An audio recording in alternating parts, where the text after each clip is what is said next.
누가복음 11장 24절부터 26절 신약 112쪽 같이 읽겠습니다. 더러운 귀신이 사람에게서 나갔을 때에 물 없는 곳으로 다니며 쉬기를 구하되 얻지 못하고 이에 이르되 내가 나온 내 집으로 돌아가리라 하고 가서 보니 그 집이 청소되고 수리되었거늘 이에 가서 저보다 더 악한 귀신 7을 데리고 들어가서 거하니 그 사람의 나중 형편이 전보다 더 심하게 되느니라. 주인이 바뀌었습니까? 주인이 바뀌었습니까? 라는 제목으로 말씀 전하겠습니다. 아빠 전도를 목적으로 진행하고 있는 우리 교회만의 프로젝트가 있습니다. 기억하시지요? 아빠 어디가? 지난달에 3교시를 진행을 했습니다. 세 번째 시간에는 우리 아이들 또 부모님들 다 초대해서 삼겹살 파티를 했습니다. 밥을 다 먹고 난 뒤에 서로 나누는 시간을 가졌어요. 우리가 평소에 보지만 또 이렇게 만나서 얼굴을 보고 대화를 시작하는 것이 쉽지 않잖아요. 그래서 질문 카드를 준비했습니다. 질문이 가득 있는 거예요. 그러면 하나를 뽑습니다. 뽑고 읽고 그 질문에 자신의 생각, 있었던 일을 나누는 거였어요. 그래서 각자의 질문 카드를 뽑았습니다. 그리고 답을 합니다. 예를 들어서 뽑았더니 이런 질문이 있는 거예요. 최근에 행복한 일은 무엇이었습니까? 그러면 내게 행복한 일이 뭐가 있었나 살피면서 그걸 나누는 거예요. 근데 한 성도가 카드를 뽑았습니다. 근데 카드에 있는 질문이 이거예요. 오늘 죽으면 천국에 갈 확신이 있습니까? 라는 질문이었어요. 근데 이 질문을 뽑은 성도가요, 그 얼굴을 제가 계속 보고 있었거든요. 그런데 헛웃음을 짓습니다. 그 이유가 있어요. 질문 카드를 딱 든 순간 이야기를 하는 거예요. 이 질문을 최근에 3번이나 받았다고 합니다. 3번. 지금 뽑았을 뿐만 아니라 앞서서 2번 더 있었던 거죠. 사실 이 질문을 2번이나 한 장본인은 바로 접니다. 우리 성도들이 등록을 하고 새가족 공부를 할 때 제가 묻거든요. 구원의 확신이 있느냐라는 질문을 할 때 오늘 죽어도 천국 갈 확신이 있습니까? 그래서 구원의 확신이 있는지를 묻는 질문이에요. 이것을 진단 질문이라고 합니다. 또 이제 이 성도가 등록을 했고 또 교회를 다니면서 우리 교회에서 세례를 받게 된 거예요. 그럼 제가 세례자들에게 다시 한번 복음에 대해서 알려줍니다. 장로님이어도 또 초신자여도 다시 한번 복음을 알려주고 물어요. 구원의 확신이 있는지 물었던 거지요. 앞서서 2번은 저한테 질문을 받았는데 그날 질문 카드를 딱 뽑았는데 오늘 죽어도 천국 갈 수 있습니까? 라는 정말 우연치 않은 질문을 뽑은 거죠. 이쯤 되면 보통이 아닌 거죠. 근데 이 성도가 이야기를 합니다. 목사님이 앞서서 새가족 공부를 할 때, 세례를 할 때 구원의 확신이 있습니까? 라고 물을 때 아주 시원하게 네 있습니다 이렇게 말하지 못했습니다. 그러면서 하시는 얘기가 이거예요. 그때 왜 그렇게 말하지 못했는가? 내가 구원의 확신이 있어 내가 천국 간다고 말할 수는 있지만 내 사랑하는 딸, 남편, 내가 천국 간다는 확신이 있는 건 좋은데 내 가족들은 어떻게 하지? 라는 생각이 들어서 앞선 질문에 확실하게 답을 하지 못했다라면서 답을 하시는 거예요. 목사님 염려하지 마세요. 제 안에 구원의 확신이 있습니다. 오늘 내가 죽어도 천국 갈 확신이 있습니다. 이렇게 저에게 답변을 해주시는 거였습니다. 교회에 오면 무엇을 들어요? 세상의 정치, 부동산 이런 얘기 우리 안 하잖아요. 안 하기로 약속했고, 그치요? 오면 복음을 듣습니다. 말씀을 들어요. 그 말씀 속에서 구원의 확신을 갖습니다. 그래서 구원의 확신이 있는지를 점검을 하는 겁니다. 구원의 확신이 정말 중요합니다. 그런데 문제는 구원의 확신만 있으면 된다고 생각하는 것이 문제예요. 믿음 생활할 때 구원의 확신이 있다라는 것은 나는 천국 갈 수 있다라는 그것 하나만 생각하고 그 구원의 확신만 있으면 더 이상 아무 문제가 없다고 생각하는 것, 이것이 오늘 교회의 문제요, 성도들의 문제일 수 있다라는 겁니다. 오늘 죽어도 천국 갈 수 있다라고 하는 그 확신이 여러분의 삶에 어떤 도움이 되었어요? 여러분 천국 갈 확신 있죠? 오늘 죽어도 천국 갈 확신 있죠? 오늘 여기서 죽으면 눈을 뜨면 천국에서 눈 뜰 것을 우리는 확신합니다. 근데 그 구원의 확신이 여러분의 삶을 무엇을 바꿔 놓았어요? 천국 갈 수 있다는 그 확신이 있는 건 좋은데 그 확신을 통해서 무엇이 달라졌느냐라고 돌아보면 우리가 선뜻 자신감 있게 나의 삶이 바뀌었습니다라고 얘기할 수 있는 성도가 극히 드물다는데 문제가 있습니다. 그래서 두 번째 질문을 합니다. 두 번째 질문이 있어요. 그러면 구원의 확신이 있다면 성도님 안에는 구원의 기쁨이 있습니까? 라고 질문을 합니다.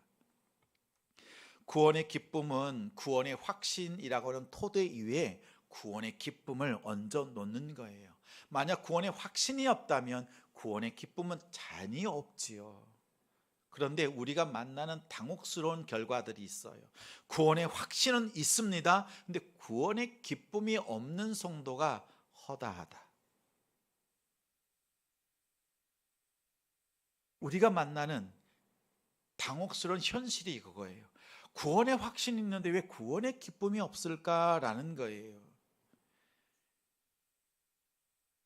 다름 아니라 이 구원의 기쁨을 얻을 수 있는 것은요, 여러분 안에 중심에 주인이 누구 있느냐 따라서 달라진다는 데 있어요.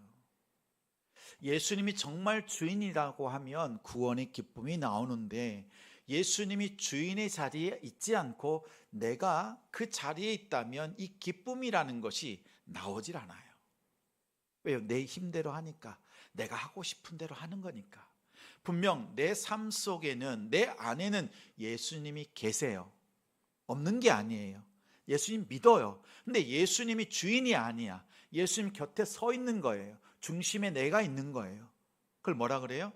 예수님을 나의 주인 삼은 게 아니라 동거인쯤으로 같이 지내는 것뿐이에요. 그래서 나는 구원받았다, 예수님 계시니까 나는 구원의 확신이 있습니다, 이렇게 말하는 거예요.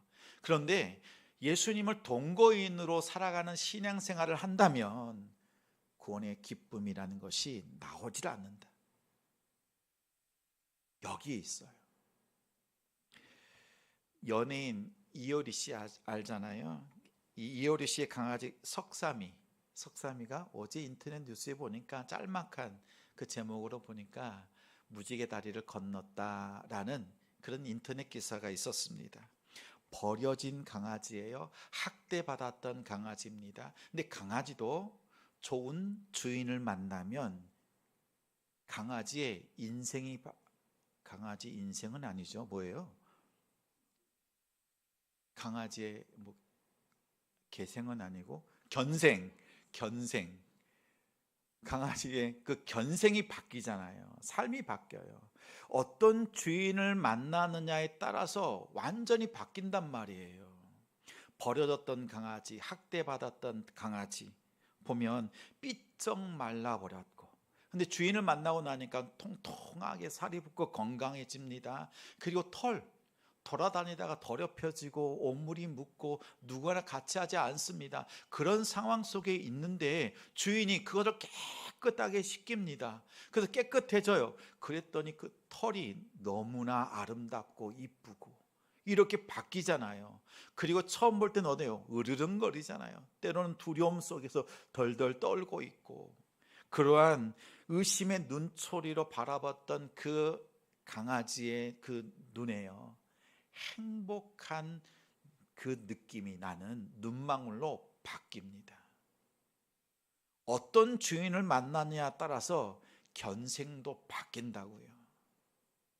우리도 마찬가지입니다. 우리 인생에 누구를 주인으로 모시느냐에 따라서 우리의 삶이 바뀌는 거예요. 앞서 말씀드린 것처럼 우리는 예수 그리스도를 만났습니다. 구원의 확신도 있습니다. 근데 삶이 안 바뀌어. 뭐가 문제라고요? 예수님이 내 삶 속의 주인이신가라는 것을 살피라는 거예요. 주인은 나에게 가장 좋은 것을 주길 원하시고 가장 복되고 선한 길로 나를 인도하기를 원하세요. 근데 주인을 따르지 않으니까, 예수님을 따르지 않으니까 내 삶 속에 구원의 기쁨이 없는 거예요. 저 강아지도, 버려졌던 강아지도 좋은 주인을 만나면 온전히 쫓잖아요. 그러한 우리의 믿음이 없다. 그럴 땐 예수님이 어때요?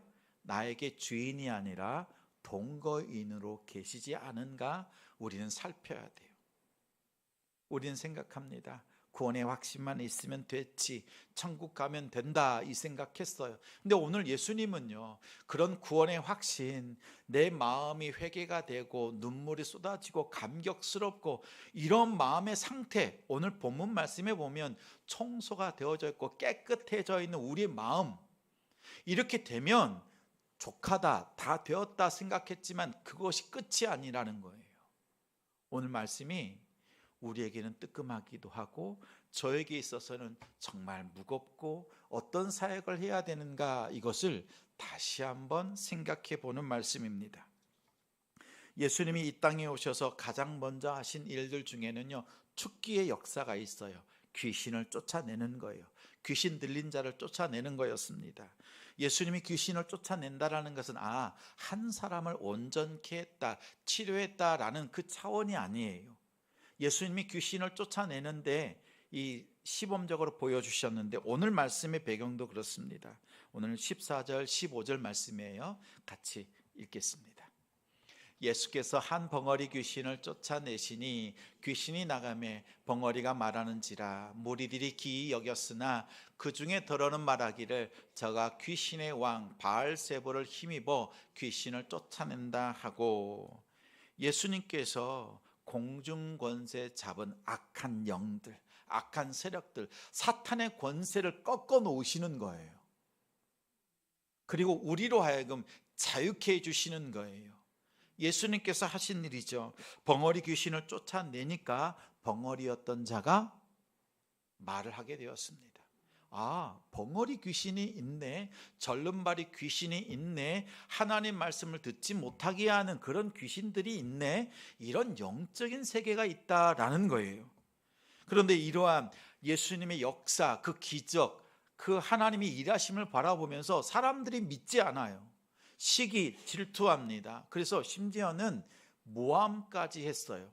자, 예수님이 하시는 일을 봐라. 바알세불, 귀신의 대마왕, 그의 힘을 빌려서 이렇게 귀신들을 쫓아내고 있다, 이렇게 모함을 했던 겁니다. 그러자 예수님께서 21절에 말씀합니다. 같이 읽어요. 강한 자가 무장을 하고 자기 집을 지킬 때에는 그 소유가 안전하되 더 강한 자가 와서 저를 이길 때에는 저의 믿던 무장을 빼앗고 저의 재물을 나누느니라. 21절의 강한 자는요, 귀신입니다. 악한 세력입니다. 사탄의 세력들입니다. 22절의 강한 자는 예수님입니다. 더 강한 자예요. 예수님의 말씀이 이런 거예요. 하늘에 있던 악한 세력이 이 땅으로 쫓겨났고 그 쫓겨난 그 강한 악한 세력들이 이 땅에 하나님의 백성들을 꽉 움켜잡고 얽매고 있는 거예요. 사망 권세를 붙잡고 있는 거예요. 그 누구도 사망 권세를 이길 수가 없는 거죠. 그래서 하나님께서 그 아들 예수 그리스도를 이 땅에 더 강한 자로 보내셨다. 그 예수님이 오셔서 가장 먼저 그 악한 세력을 깨뜨리시는 거예요.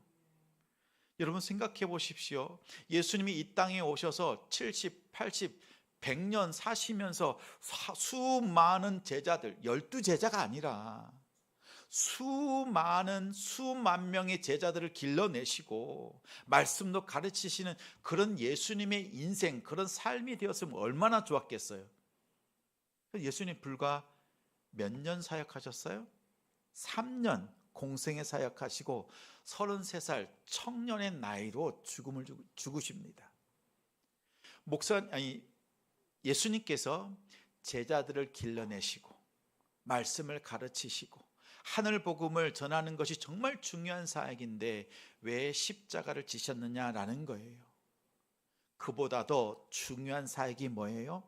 이 땅에 하나님의 사랑하는 백성들을 옮아매고 있는 어둠의 권세를 결박하고 끊어내고 자유를 주시는 것, 이것이 십자가의 목적이요 은혜입니다.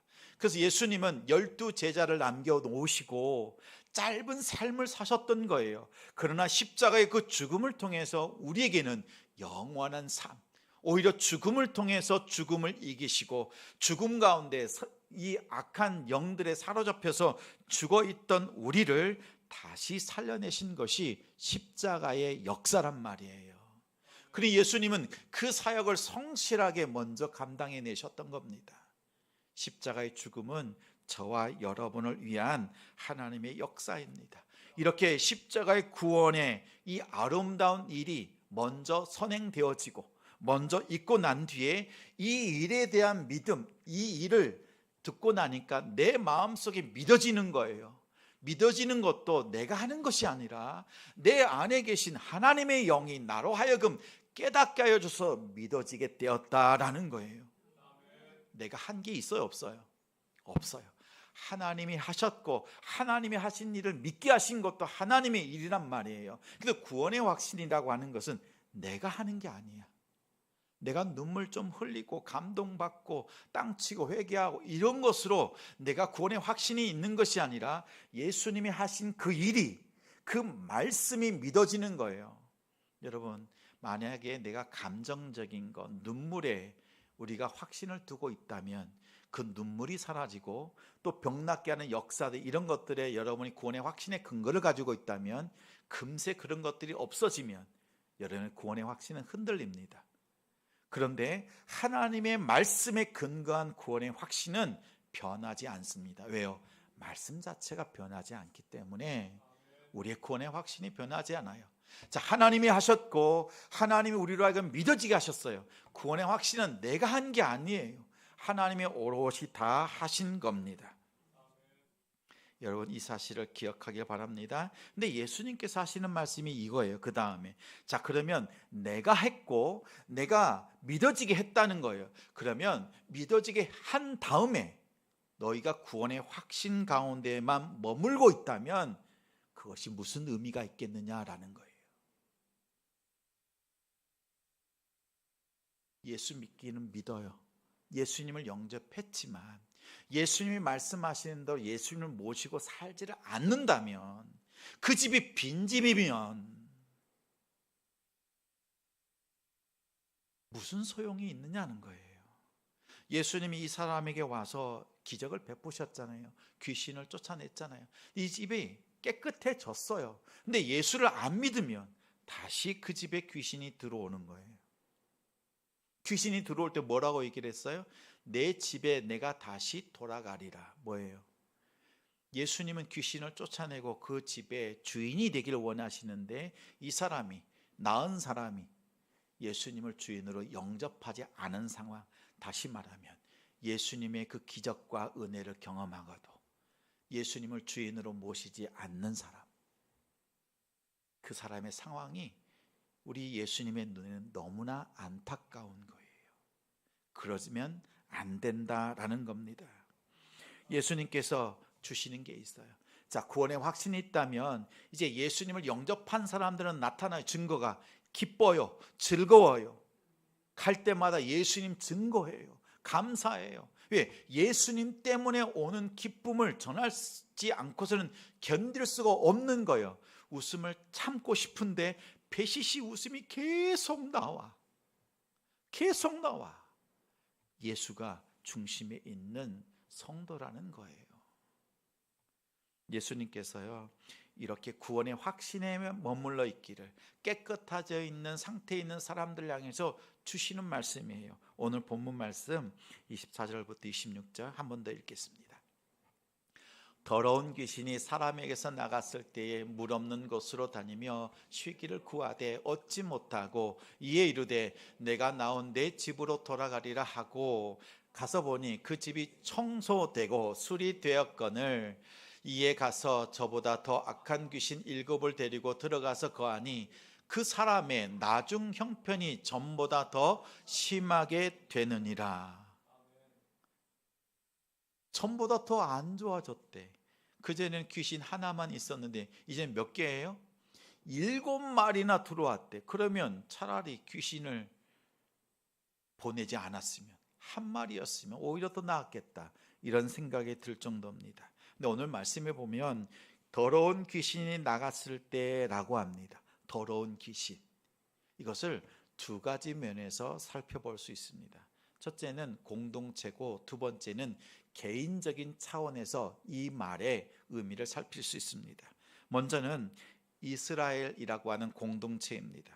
이스라엘은 역사적으로 경험했습니다.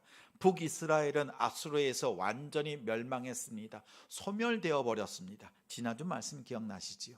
북이스라엘 완전히 소멸, 회복되지 않았어요. 남유다는 하나님의 말씀이 있었고 그들은 예레미야 선지자의 말씀대로, 하나님의 그 예언의 말씀대로 남유다는 회복되어졌어요.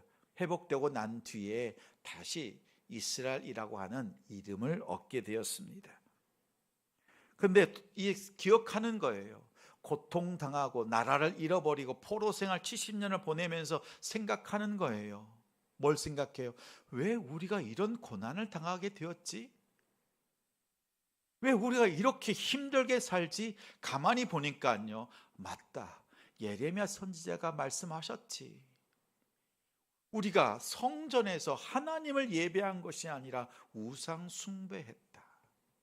하나님이 너무나 잘 알고 계셨다. 그래서 우리가 우상 숭배했던 것이 진짜 원인이었구나. 그래서 통회하는 거예요. 이스라엘 백성들은 눈물로 또 돌아와서 성전을 짓잖아요. 그랬더니 솔로몬 성전이 완전히 무너져 버렸어요.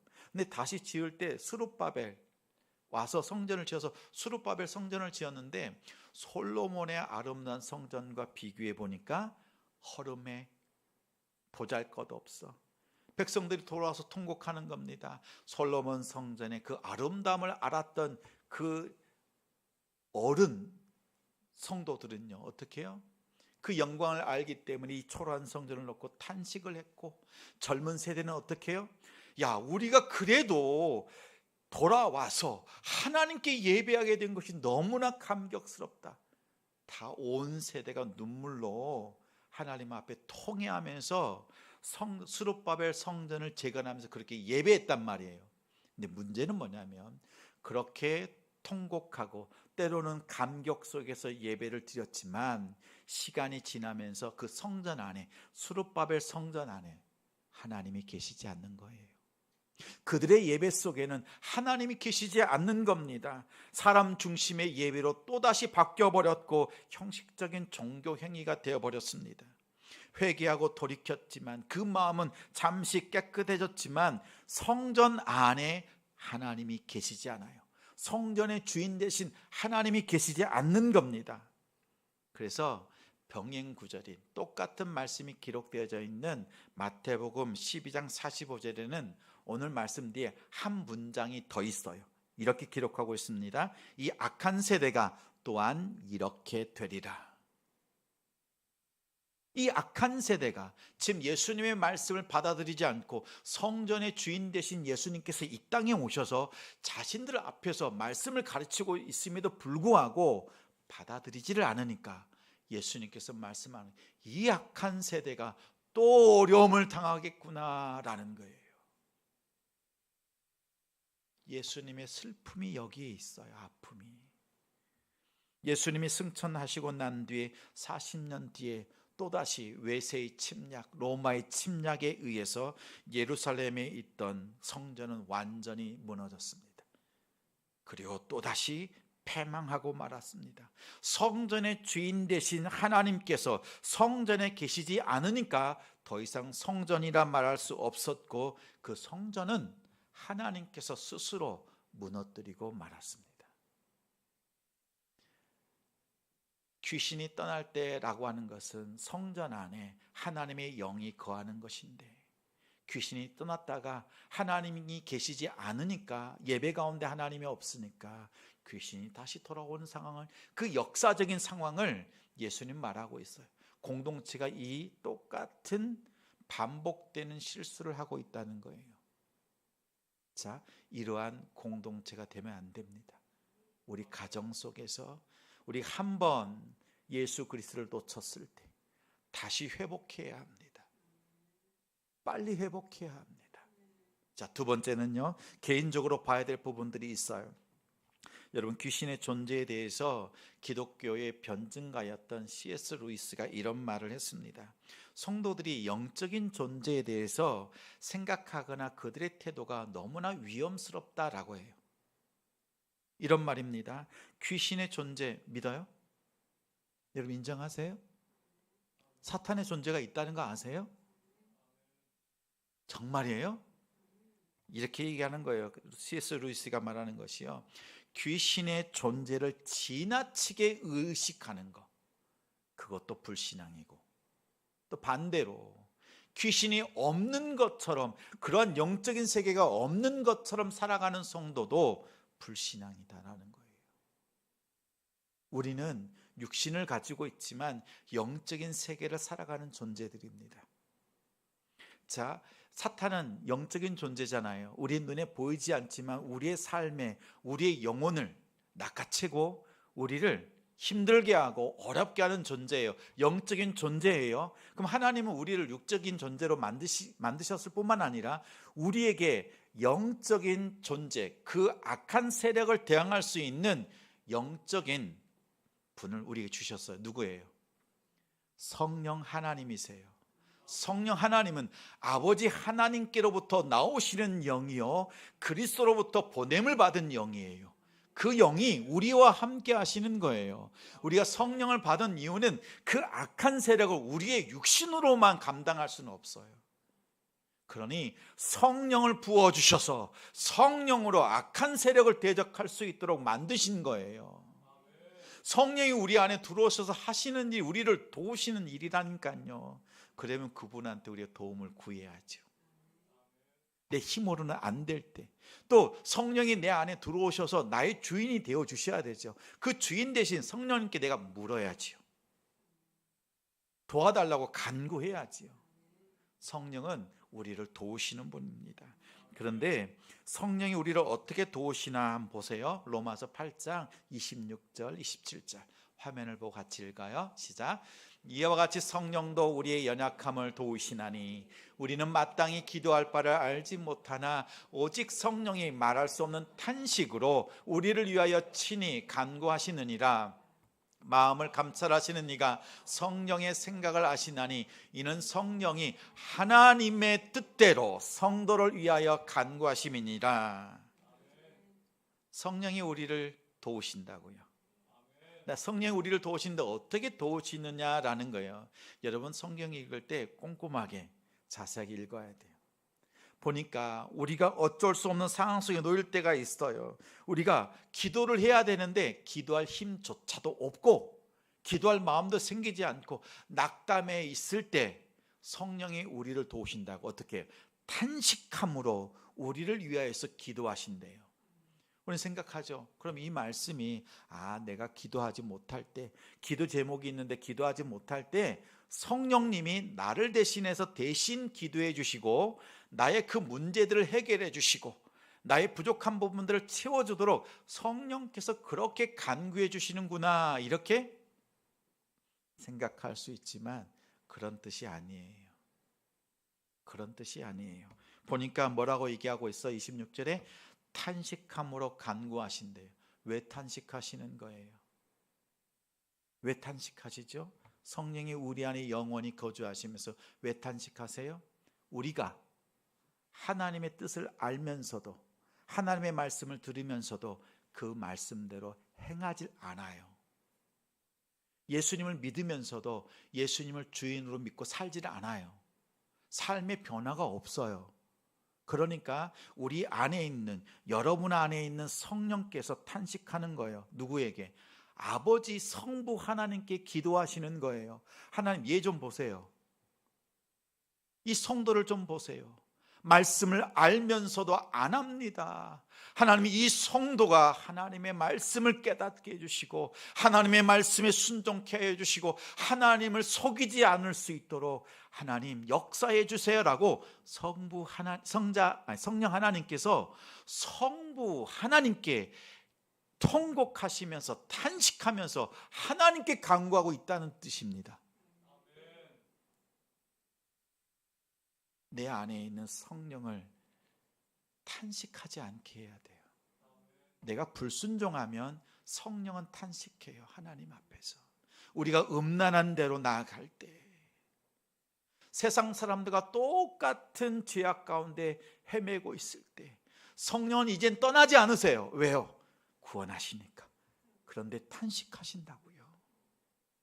탄식하는 동안에 우리는 고통당하고 어려움 당하고 결국 깨닫게 하고 돌아오게 하시지만 우리가 그 풍성한 구원의 기쁨을 잃어버리고 간신히 구원의 확신으로 살아가는 걸 원치 않으신다고요. 성령은 우리 안에 들어오셔서 주인 되길 원하십니다. 예수님을 주인으로 모시고 살기를 원하십니다. 근데 왜 예수님께서 우리의 주인이 되어야 하시는가? 왜 성령이 우리로 하여금 주인이 되어야 한다라고 말씀하시는가? 이유가 있어요. 예수님을 믿긴 믿어요. 근데 예수님이 곁에 계셔. 내 중심에 있는 게 아니라 곁에 계셔. 그럼 어때요? 예수님은 동거인일 뿐이에요. 예수님은 같이 있긴 한데 동거인이야. 예수님의 영향을 받지 않아. 다시 말하면 예수님으로부터 우리가 유익한 것을 공급받는 정도가 아주 미미한 거예요. 아주 작은 거예요. 그런데 예수님을 나의 주인으로 모시고 살아가는 성도는요, 예수님의 그 주인 되신 예수님께서 아버지의 모든 것을 주인 삼은 자들에게 다 주시는 거예요. 사탄처럼 우리를 조장하고 우리를 통제하고 이런 게 아니에요. 사탄은 역사하잖아요. 우리가 원치 않아도 귀신 들린 사람은 끌려갑니다. 근데 성령은 우리에게 어떻게 역사하세요? 인격적으로 역사하세요. 우리를 강권하시지만 강제하시고 통제하시는 분이 아니에요. 구원의 은혜를 깨닫게 해주시고 그 구원의 속으로 나아오도록 말씀을 듣고 순종해서 나오는 자에게 구원의 기쁨을 주시는 거예요. 그 구원의 기쁨은 하늘의 모든 것이에요. 그래서 내가 너의 주인 되고 싶다라는 것은 내가 너를 다스리고 내가 너를 통제하겠다 이런 뜻이 아니라 하늘의 모든 것을 너에게 주는 주인이 되고 싶다라는 거예요. 앞서서 우리 이효르 씨의 그 강아지 얘기한 것처럼 어때요? 주인은 우리에게 모든 것 다 주기를 원하고 우리의 구원의 그 기쁨으로 살아가기를 원하는 거예요. 다시 말씀드려요. 구원의 확신은 내가 말씀을 듣고 성령이 나로 하여금 깨닫게 하심을 통해서 우리가 구원의 확신을 얻어요. 근데 구원의 기쁨이라고 하는 것은 그 말씀을 듣고 난 뒤에 내가 적극적으로 순종하며 나아갈 자에게 구원의 기쁨을 주신다고요. 그러면 예수님을 나의 주인으로, 성령을 내 안에 주인으로 모셔야 돼요, 안 내야 돼요? 근데 왜 자꾸 동거인으로 두시는 거예요? 예수님을 믿는다고 하면서 안타까움은 여기에 있어요. 오늘 예수님의 안타까움, 아픔은 여기에 있어요. 내가 너희의 주인으로 왔는데 내 안에 나를 맞이하는 그 자리가 없구나. 나를 주인으로 맞아주겠니? 라고 말씀하시는 겁니다. 우리 자녀들도 예수님이 변두리에 두지 않도록 예수님을 주인으로 영접하고 그 예수님을 온전히 순종하며 나아갈 수 있는, 그래서 하늘의 것 구원의 그 기쁨을 온전히 풍성히 누릴 수 있는 우리 성도들, 우리 복된 가정이 되길 바랍니다. 제가 지난 한 주간 보내면서 한 자매를 만났는데 신앙 상담을 했습니다. 이분이 고민이 있는 거예요. 신앙생활 열심히 하는 자매인데 자신이 다니고 있는 일터에 또 부장, 또 고참 과장들, 이런 분들이, 관리자들이 교회를 열심히 다니는 분들인데 이분들 때문에 직장 생활이 너무 힘들대요. 내용인즉슨 이래요. 정말 예배 잘 드리고 헌신하고 충성하고 또 금요 예배, 새벽 예배, 주일 예배 직분자들이라는 거예요. 근데 회사에서 하는 일이 아니라 하는 짓을 보면 세상 사람보다 더 악하게 다른 사람들의 성과를 가로채고, 그리고 자기가 하고 싶은 일만 하고 귀찮은 일들은 다른 사람들에 떠넘기고 핑계하고 책임지우고 결국은 자기는 쏙 빠져나가고 좋은 일만 이런다는 거예요. 믿는다는 사람들이 그러고 있다는 거예요. 근데 더 놀라운 것은 이 자매가 더 놀란 게 있어요. 뭐였냐면 어떤 사람이 글을 썼는데 그 글을 본 거예요. 믿지 않는 사람이.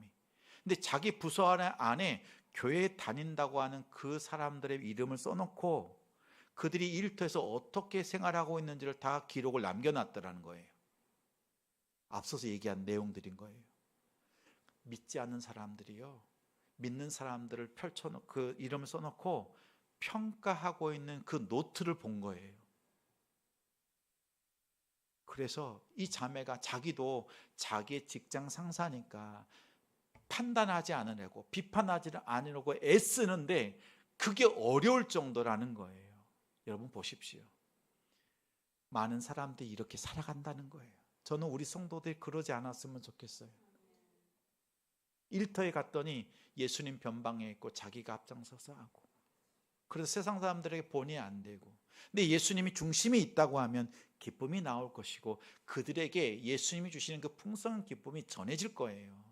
근데 중심에, 교회에서는 예수님이 중심에 있는데 일터나 가정으로 가면 그 중심의 주인이 바뀌어 버린다는데 문제가 있는 거예요. 여러분 어떻게 하시겠어요? 예수님을 마음의 주인으로 모시고 살아가는 우리가 되기를 소망합니다. 예수님 여러분의 동거인으로 계속 머물길 원치 않으세요. 나는 너의 주인이고 싶다. 난 너의 주인이고 너의 주인이고 싶다라고 말씀하세요. 여러분, 예수님을 주인으로 영접하고 그 구원의 확신 속에서 이제는 그 순종함을 통해서, 말씀의 순종을 통해서 구원의 그 큰 기쁨을, 하늘의 모든 것들을 누릴 수 있는 우리 성도들 되시기 바랍니다. 우리의 형편이 더 나빠지면 안 되잖아요. 내 형편이 조금 안 좋아진 상태에 있다라고 하면 지금 점검하는 거예요. 오늘 말씀을 기억하십시오. 내가 정말 순종하고 있는가?